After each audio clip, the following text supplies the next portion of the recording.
को न कुछ तो न की तो खां को बि कुछ तो के त खिलियो खीर पियनि था किन खां पहण थो पीहाई कॾहिं तख्त जा के वाली वया पणजी दर दर साली कॾहिं तख्त जा के वाली वया पणजी दर दर साली तोखे आई रब जलाली वही तुंहिंजी थी बदहाली तुंहिंजी आहे बेपरवाही तूं थो शाहनि खे बि पिनाई तुंहिंजी आहे बेपरवाही तूं थो शाहनि खे बि पिनाई मुंहिंजा मिठा मालिक साईं कंहिंखे रुआणी पर चाई तोसां कोई कोन कुछ तो न की तो खां को बि कुछ तो के त खिलियो खीर पियनि था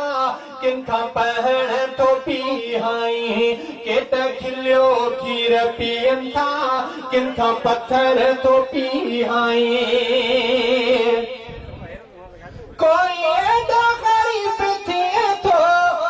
जो पेट न पाले सघे थो कोई एॾो ग़रीब थिए थो जो पेट न पाले सघे थो को भुख ते वेला वेहे थो को गोश्त कुतनि खे भिड़े थो के मरीज़ कमाए कमाए कंहिंखे वेठे थो खाराए के मरीज़ कमाए कमाए कंहिंखे वेठे थो खाराए मुंहिंजा मिठा मालिक साईं कंहिंखे रुआणी पर चाई तोसां कोई कोन कुछ थो न की तोखां को बि कुछ थो के त खिलियो खीर पियनि था किन खां पहण थो पीहाई के त खिलियो खीर पियनि था किन खां पत्थर थो पीहाई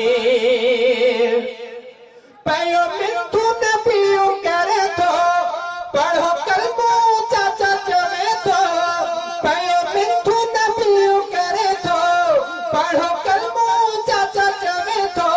न पीवाई पाण पवे थो तब चाचो न कलमो पढ़े थो पढ़ियो भाटियो जन्नत वारो